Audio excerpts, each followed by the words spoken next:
Hello class. हमने अपनी पिछली वीडियो में इवोल्यूशन ऑफ गैस के बारे में देखा था कि कैसे इवोल्यूशन ऑफ गैस अगर कहीं हो रही है तो हमें पता चलेगा कि वहाँ एक केमिकल रिएक्शन हुई है। ठीक है, हमने देखा था कि जिंक ग्लूटेन को हमने HCl के साथ रिएक्ट किया और हमें zinc chloride plus H2 gas मिली, हाइड्रोजन गैस का इवोल्यूशन हुआ। ठीक है, और हमने एक दूसरी केमिकल रिएक्शन भी की थी जहाँ पे हमने देखा था कि सोडियम कार्बोनेट HCl के साथ रिएक्ट करके NaCl और CO2 कार्बन डाइऑक्साइड गैस और वाटर दे रहा था। तो यहाँ पे CO2 गैस क्या कर रही है, evolution of gas, CO2 gas निकल रही है। तो ये भी कैसे एक करेक्टरिस्टिक्स है, एक प्रॉपर्टी है किस चीज़ की, केमिकल रिएक्शन की। ठीक है, तो इस तरह ही हम अगली करेक्टरिस्टिक्स देख रहे हैं जो है फॉर्मेशन ऑफ प्रेसिपिटेट। कैसे अगर कहीं पे फॉर्मेशन हो रहे हैं, प्रेसिपिटेट बन रहे हैं, कहीं पे क्रिस्टल बन रहे हैं, तो वहाँ पे भी एक केमिकल रिएक्शन हैपन हो रही है। ठीक है, तो हम लेते हैं पोटासियम आयोडीन और लेड नाइट्रेट।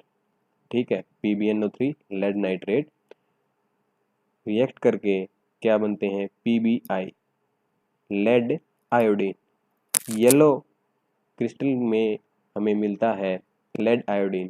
ठीक है, तो यहाँ पे येलो प्रेसिपिटेट आ रहे हैं लेड आयोडीन के, तो यहाँ पे क्या है, फॉर्मेशन ऑफ प्रेसिपिटेट हो रहे हैं, प्रेसिपिटेट बन रहे हैं। तो ये भी एक करेक्टरिस्टिक्स किस चीज़ की है, केमिकल रिएक्शन की। ठीक है, तो आप इसको भी याद कर लीजिए ताकि आपको आसानी रहे करेक्टरिस्टिक्स बताने में। एक दूसरी रिएक्शन है जहाँ पे बेरियम क्लोराइड रिएक्ट कर रहा है H2SO4 सल्फ्यूरिक एसिड के साथ और हमें बेरियम सल्फेट प्लस HCl मिल रहा है। तो यहाँ पे जो बेरियम सल्फेट है वो हमें येलो प्रेसिपिटेट देगा, येलो क्रिस्टल देगा। ठीक है, तो हम यहाँ पर भी क्या हो रहा है, प्रेसिपिटेट बन रहे हैं। तो ये किस चीज़ की प्रॉपर्टी है, केमिकल रिएक्शन की, कि वो प्रेसिपिटेट बना रहा है कंप्लीट होने के बाद। तो हम दो करेक्टरिस्टिक्स पढ़ चुके हैं कि कैसे केमिकल रिएक्शन की first characteristics evolution of gas और सेकंड करेक्टरिस्टिक्स है कि फॉर्मेशन ऑफ प्रेसिपिटेट। ठीक है, तो आप तीसरी करेंगे अब हम change in colour. Change in colour मतलब किसी केमिकल रिएक्शन की करेक्टरिस्टिक है by a change in colour. किसी केमिकल रिएक्शन में अगर कलर में चेंज हो रहा है तो वहाँ पे क्या हो रही है, कि केमिकल रिएक्शन हो रही है। सिट्रिक एसिड रिएक्ट कर रहा है पोटासियम परमैंगनेट के सॉल्यूशन के साथ। Citric acid react with potassium permanganate. तो हमें पोटासियम परमैंगनेट आप जानते होंगे, ये एक पर्पल कलर का क्रिस्टल होता है, पर्पल कलर होता है इसके सॉल्यूशन का, जो हमें डॉक्टर देते हैं अगर हमारे कोई स्किन की प्रॉब्लम हो जाती है तो उसको पानी में डाल के नहाने के लिए। ठीक है, तो अब इसके रिएक्शन के बाद जो ये पर्पल कलर का सॉल्यूशन है ये कलरलेस सॉल्यूशन हो जाता है। ठीक है, अगर आप इसकी केमिकल रिएक्शन लिखना चाहें तो लिख सकते हैं potassium permanganate KMnO4, potassium permanganate KMnO4। नहीं तो हम नीचे भी हम इसकी केमिकल रिएक्शन देने वाले हैं। वैसे पोटासियम होता है KMnO4 और सिट्रिक एसिड होता है C6H8O7। ठीक है, C6H8O7 रिएक्ट होने के बाद हमें परमैंगनिक एसिड मिलता है। परमैंगनिक एसिड का फॉर्मूला होता है HMnO4। ठीक है, तो जो एक पर्पल कलर का सॉल्यूशन होता है ये कैसा सॉल्यूशन हो जाता है, कलरलेस सॉल्यूशन। ठीक है, ऐसे ही एक और रिएक्शन देख लेते हैं हम कि जिसमें ये ऑरेंज कलर का सॉल्यूशन ग्रीन कलर के सॉल्यूशन में चेंज हो रहा है। यहाँ पे क्या है कि डाइक्रोमेट है, पोटासियम डाइक्रोमेट है, वो रिएक्ट कर रहा है किसके साथ, acidic sulphur dioxide react with potassium dichromate. यहाँ पे potassium dichromate K2Cr2O7 react with H2SO4, acidify है, ये एसिडिफाइड है। तो क्या है यहाँ पे, H2SO4 सल्फ्यूरिक एसिड लिया है हमने और SO2 सल्फर डाइऑक्साइड गैस ली है। रिएक्शन के बाद K2SO4 और Cr2SO4 H2O, ये क्या मिल रहा है हमें, यहाँ पे ये हमें पोटासियम सल्फेट ये पोटासियम सल्फेट है और ये क्या है, क्रोमियम सल्फेट। ठीक है, तो ये ऑरेंज कलर का सॉल्यूशन किस कलर के सॉल्यूशन में चेंज हो रहा है, ग्रीन कलर के सॉल्यूशन में। तो यहाँ पे कौन सी करेक्टरिस्टिक है कि ऑरेंज कलर ग्रीन कलर में चेंज हो गया, ये कौन सी करेक्टरिस्टिक हुई, चेंज इन कलर की। ठीक है, इसी तरह से हम एक अलग नेक्स्ट कर रहे हैं केमिकल करेक्टरिस्टिक्स, केमिकल रिएक्शन की करेक्टरिस्टिक्स, जिसे हम कहते हैं चेंज इन टेम्परेचर। ठीक है, ये कुछ फॉर्मूले लिखे हुए हैं। क्विक लाइम होता है CaO, जिसे आप चूने चूने के नाम से भी जानते हैं। अगर हम चूने में पानी मिला देते हैं तो क्या हो जाता है, हाइड्रोक्साइड बन जाता है कैल्शियम का CaOH2, जिसे हम बोलते हैं स्केल लाइम। ठीक है, और इसमें से अगर हम CO2 पास करा देंगे, कार्बन डाइऑक्साइड पास करा देंगे, तो एक मिल्की सॉल्यूशन मिलेगा जिसे हम कहते हैं लाइमस्टोन। क्या कहते हैं, लाइमस्टोन, कैल्शियम कार्बोनेट CaCO3, जिसे हम मार्बल के नाम से भी जानते हैं। ठीक है, तो यहाँ पे क्या होता है, आपने देखा होगा जब हम चूने में पानी मिलाते हैं तो वहाँ पे भाफें निकलती हैं, मतलब वो गर्म हो जाता है, वो बर्तन, वो हांडी, वो गर्म हो जाती है। उसके बाद हमें क्या मिलता है वहाँ पे, चेंज इन टेम्परेचर। हमको चेंज इन टेम्परेचर मिलता है। क्या मिलता है, चेंज इन टेम्परेचर, कि वहाँ पे एक्जोथर्मिक रिएक्शन होगी। एक्जोथर्मिक रिएक्शन मैंने आपको बताया था कि एक्जोथर्मिक रिएक्शन क्या होती है। एक्जोथर्मिक रिएक्शन होती है जहाँ पे जो हीट है वो बाहर निकले। ठीक है, heat produce in A reaction. तो जब हम क्विक लाइम में वाटर मिलाएंगे तो वो स्केल लाइम हो जाएगा, और उसका चेंज इन टेम्परेचर की वजह से क्या होगा, उसमें एक्जोथर्मिक रिएक्शन होगी और चेंज इन टेम्परेचर की करेक्टरिस्टिक्स को वो प्रूव कर देगा। ठीक है, क्या कर देगा, चेंज इन करेक्टरिस्टिक्स को, चेंज इन टेम्परेचर की करेक्टरिस्टिक्स को कंप्लीट कर देगा। ठीक है, तो हमने रिएक्शन देख ली थी कि CaO react with H2O give us a calcium hydroxide CaOH2।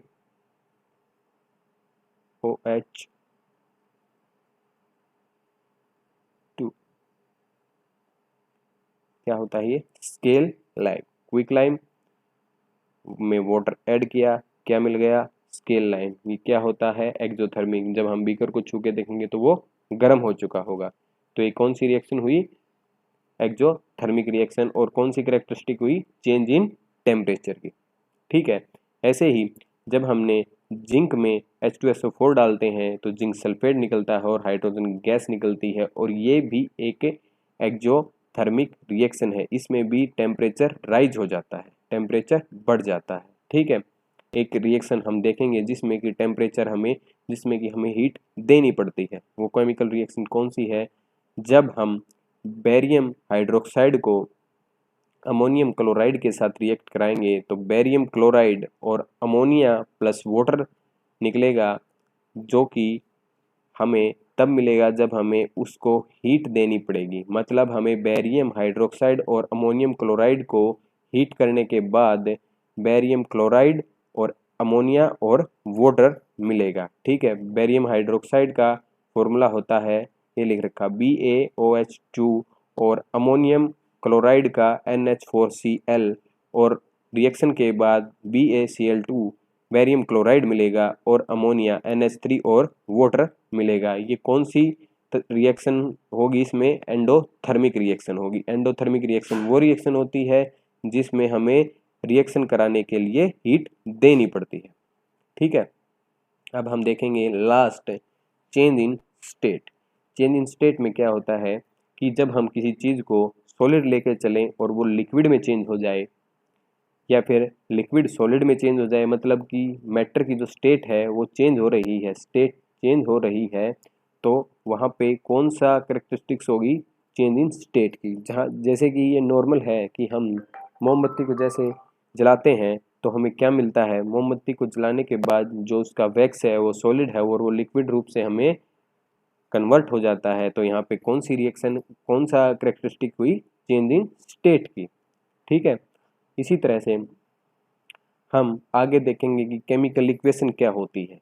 ठीक है, केमिकल इक्वेशन क्या होती है, केमिकल जो रिएक्शन होते हैं उसके टाइप ऑफ केमिकल रिएक्शन कौन सी होती हैं, कम्बिनेशन रिएक्शन हो गई, displacement, double displacement, redox reaction, ये सारी रिएक्शन हम अपनी नेक्स्ट वीडियो में करेंगे। तो आज के लिए आपने क्या सीखा? सबसे पहले आपने सीखा कि केमिकल रिएक्शन क्या होती है। तो हम एक बार फिर से रिवाइज कर लेते हैं कि केमिकल रिएक्शन क्या होती है। Chemical reaction is a process in which new substance is form with new properties, reactant change into product. Okay, reactant change into product. अब रिएक्टेंट क्या होता है? Which take part in a chemical reaction, and product क्या होता है? After the chemical reaction as a result what we get is called product, or the new substance produced as a result of a chemical reaction is called a product। ठीक है, तो chemical reaction में क्या होता है? जो old bond होते हैं वो टूट जाते हैं और न्यू बॉन्ड बनते हैं। ठीक है, ये आप जब हायर स्टडी करोगे तो आप बॉन्ड देखोगे कि बॉन्ड कौन कौन से होते हैं, कोवलेंट बॉन्ड कौन सा होता है, पाई बॉन्ड कौन सा होता है, पी पाई बॉन्ड कौन सा होता है, सिग्मा बॉन्ड कौन सा होता है, ये अलग अलग तरह के आप बॉन्ड देखोगे। तो अभी केमिकल रिएक्शन क्या है कि ओल्ड बॉन्ड टूट रहे हैं और न्यू बॉन्ड बन रहे हैं। ठीक है, इससे बाद में हमने क्या सीखा था कि जो केमिकल रिएक्शन है उसके कैरेक्टरिस्टिक्स होते हैं कि हमें कैसे पता चलेगी कहीं पे केमिकल रिएक्शन हो रही है। तो फर्स्ट कैरेक्टरिस्टिक्स हमने देखी थी evolution of gas. Evolution of gas, इसका एग्जाम्पल क्या है? जिंक ग्लूटेन का रिएक्ट विद सल्फ्यूरिक एसिड या फिर हाइड्रोक्लोरिक एसिड, हमें क्या मिल रहा है? H2 गैस मिल रही है, हाइड्रोजन गैस मिल रही है, Zn+Cl क्या मिल रहा है? Zn+Cl+H2। ठीक है, फॉर्मेशन ऑफ प्रेसिपिटेट में क्या देखा था कि जो पोटासियम आयोडीन था वो लेड नाइट्रेट के साथ रिएक्ट करके लेड आयोडीन बना रहा है और येलो प्रेसिपिटेट फॉर्म हो रहे हैं। ठीक है, तो और change in colour, change in colour में क्या था कि जो कलर है वो चेंज हो रहा है। कलर चेंज में हमने देखा था कि जब हम सिट्रिक एसिड होता है नींबू में, नींबू का जो रस होता है उसमें सिट्रिक एसिड होता है। जब हम सिट्रिक एसिड को रिएक्ट कराएंगे KMnO4 के साथ, KMnO4 होता है पोटासियम परमैंगनेट के साथ रिएक्शन कराएंगे तो हमें परमैंगनिक एसिड मिलेगा HMnO4, और जो पर्पल कलर का सॉल्यूशन है वो कलर लेस हो जाएगा। ठीक है, और चेंज इन टेम्परेचर में क्या था? जब हम चूने में पानी मिलाएंगे तो वो क्या होगा? CaO calcium oxide react with water give us calcium hydroxide CaOH2।